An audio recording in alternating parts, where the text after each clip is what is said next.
La semaine dernière, Nandrebois nous présentait la première partie du profil de l'entraîneur-chef et directeur gérant des Remparts de Québec, Philippe Boucher. Eh bien, voici maintenant la deuxième partie du profil de Philippe Boucher. Il y a énormément de différences. Les générations, ça a beaucoup changé. Il y a aussi l'encadrement qu'on donne aux jeunes, honnêtement. Puis c'est rien contre Granby. J'ai adoré jouer là-bas. J'ai été bien traité. J'ai eu des bons entraîneurs là-bas. Mais à ma dernière année là-bas, Gaston Drapeau était coach DG, pas d'assistant, puis on avait un soigneur. Fait que ça fait 2 personnes qui entouraient les joueurs là-bas, à part les propriétaires puis certains membres du CA qui étaient présents. Là, mais il y avait 2 personnes qui s'occupaient des joueurs. Une des premières choses que moi, j'ai jasé avec Claude Rousseau, que j'ai réussi à y vendre, c'est d'avoir un autre entraîneur qui était Pierre Sévigny, parce qu'il faut être à l'écoute des jeunes, il faut passer du temps avec eux autres, il faut travailler avec eux autres sur la glace après les pratiques, il faut les comprendre, il faut les écouter, il faut passer du temps dans le gym. On a Gabriel Hardy qui fait ça. Fait que je pense qu'il faut être beaucoup plus à l'écoute. Ça marche plus à coup de pied, peut-être comme ça pouvait marcher dans le temps. C'est un petit peu ça, mais l'encadrement, surtout le support, là, je parle juste de hockey, mais l'encadrement scolaire, quand on avait 2-3 joueurs, nous autres apprenants qui allaient à l'école à Granby, tout le monde va à l'école ici. La Ligue s'est vraiment améliorée, pas juste à Québec, mais la Ligue s'est vraiment améliorée là-dessus.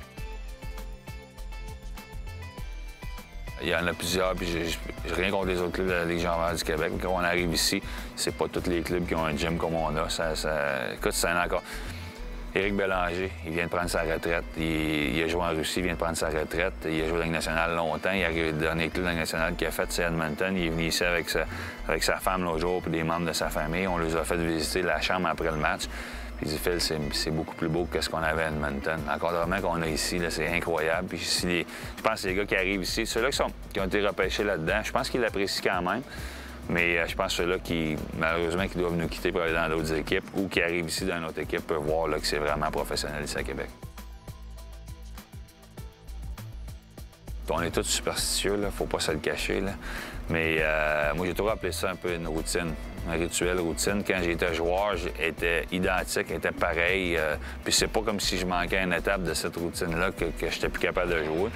Mais tu sais, tes bâtons à telle heure, tu fais telle affaire à telle heure. Puis c'est une des affaires comme coach que j'avais pas. Tu sais, j'avais pas... les meetings, on les fait à quelle heure? Comment qu'on fait ça? À qui tu parles avant la game? Qu'est-ce que je vais faire pendant le warm-up? Je vais-tu aller voir le warm-up? Je vais-tu pas? Fait que j'ai pris un peu l'exemple de certains coachs que moi j'ai eu ou que j'ai vu coacher dans le junior dans les dernières années. Puis j'ai trouvé ma petite routine personnelle d'avant-match. Puis c'est plus facile à dire en anglais. Toujours les sportifs, les joueurs de hockey, c'est des creatures of habits. Ils ont des habitudes, puis ils sont bien là-dedans.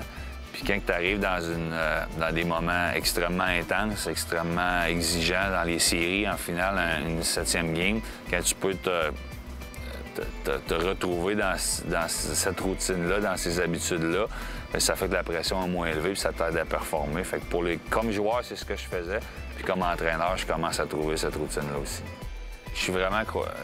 J'ai joué dans les équipes de Ligue nationale, quand on arrivait dans les séries, on pratiquait le matin, puis là, on se mettait à pratiquer le soir, on couchait à l'hôtel, on chambardait tout ce qu'on faisait pendant la saison.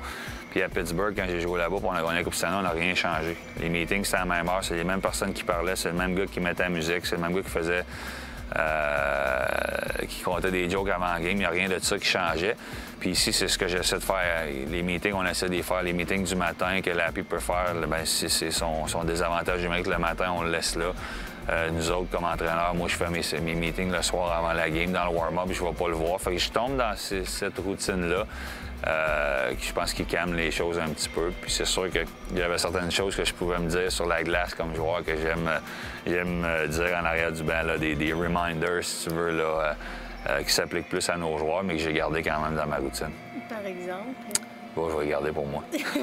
Non, c'est des cues que moi j'avais à faire. Pour être un bon joueur de hockey, j'avais certaines choses à faire pour être efficace. Puis c'est un peu les mêmes mots-clés que je peux me répéter pendant l'hymne national. J'adore ça. Puis les joueurs... Je sais qu'il y a...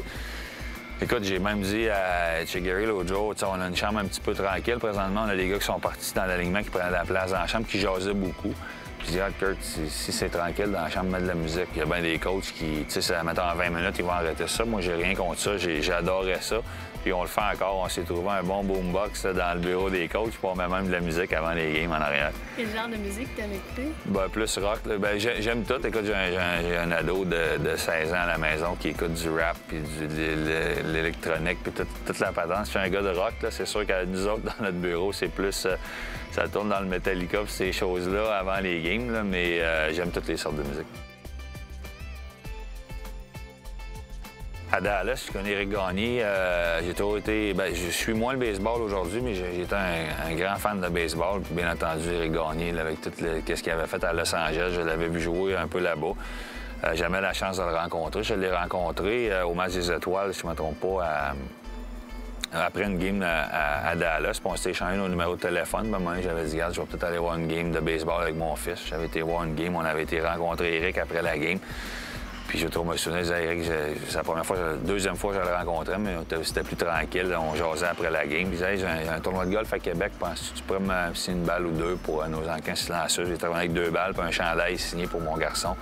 Puis on a toujours resté en contact après ça. Je l'ai vu ici, là, au Capitole.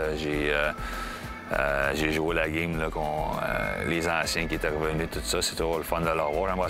J'aimerais bien ça aller jouer au golf en Arizona, le voir de temps en temps, mais je suis un peu trop occupé. Mais c'est toujours le fun là, de pouvoir partager un peu certaines expériences avec un gars qui peut avoir vécu certaines expériences que tu as vécues, mais dans un autre sport. Il y en a beaucoup. Junior, j'ai eu Bob Hartley avec Michel Therrien. Là. Les deux en même temps à Laval, les courtes périodes que j'étais. J'ai toujours resté en contact, surtout. J'ai eu Michel aussi là, à Pittsburgh, mais j'ai toujours resté en contact avec Bob. Au niveau junior, il m'a beaucoup aidé. La Ligue nationale, je reviens souvent là-dessus. Là. Dan Basma, à Pittsburgh, j'ai vraiment beaucoup appris de lui, malgré que ça n'a pas toujours été facile. Mais j'ai joué avec Dan, je le connaissais très bien, je connaissais très bien la personne. Mais celui que je reviens tout le temps, c'est Dave Tippett. Dave Tippett, qui était l'entraîneur des défenseurs à Los Angeles, qui m'emmenait avec lui à Dallas, avec qui j'avais une bonne relation. À Dallas, on retournait, nous autres, le début à août, à cause de l'école. On retournait très, très tôt avant que la saison commence. Ça fait que je le voyais beaucoup en dehors de la glace. J'ai toujours été proche de lui. J'ai toujours eu une bonne relation avec lui. Puis j'ai toujours aimé... Dave, je veux pas l'insulter, là, mais il doit être dans la cinquantaine, 50 quelques années. Puis j'ai toujours aimé comment il a su s'ajuster, comment il a su être proche de tous les joueurs, de comprendre les joueurs, d'être proche. J'en parlais tantôt, comment j'essaie d'être avec les joueurs. C'est un peu comme lui était proche des joueurs, mais être facilement capable de leur dire la vérité quand ça ne fonctionne pas.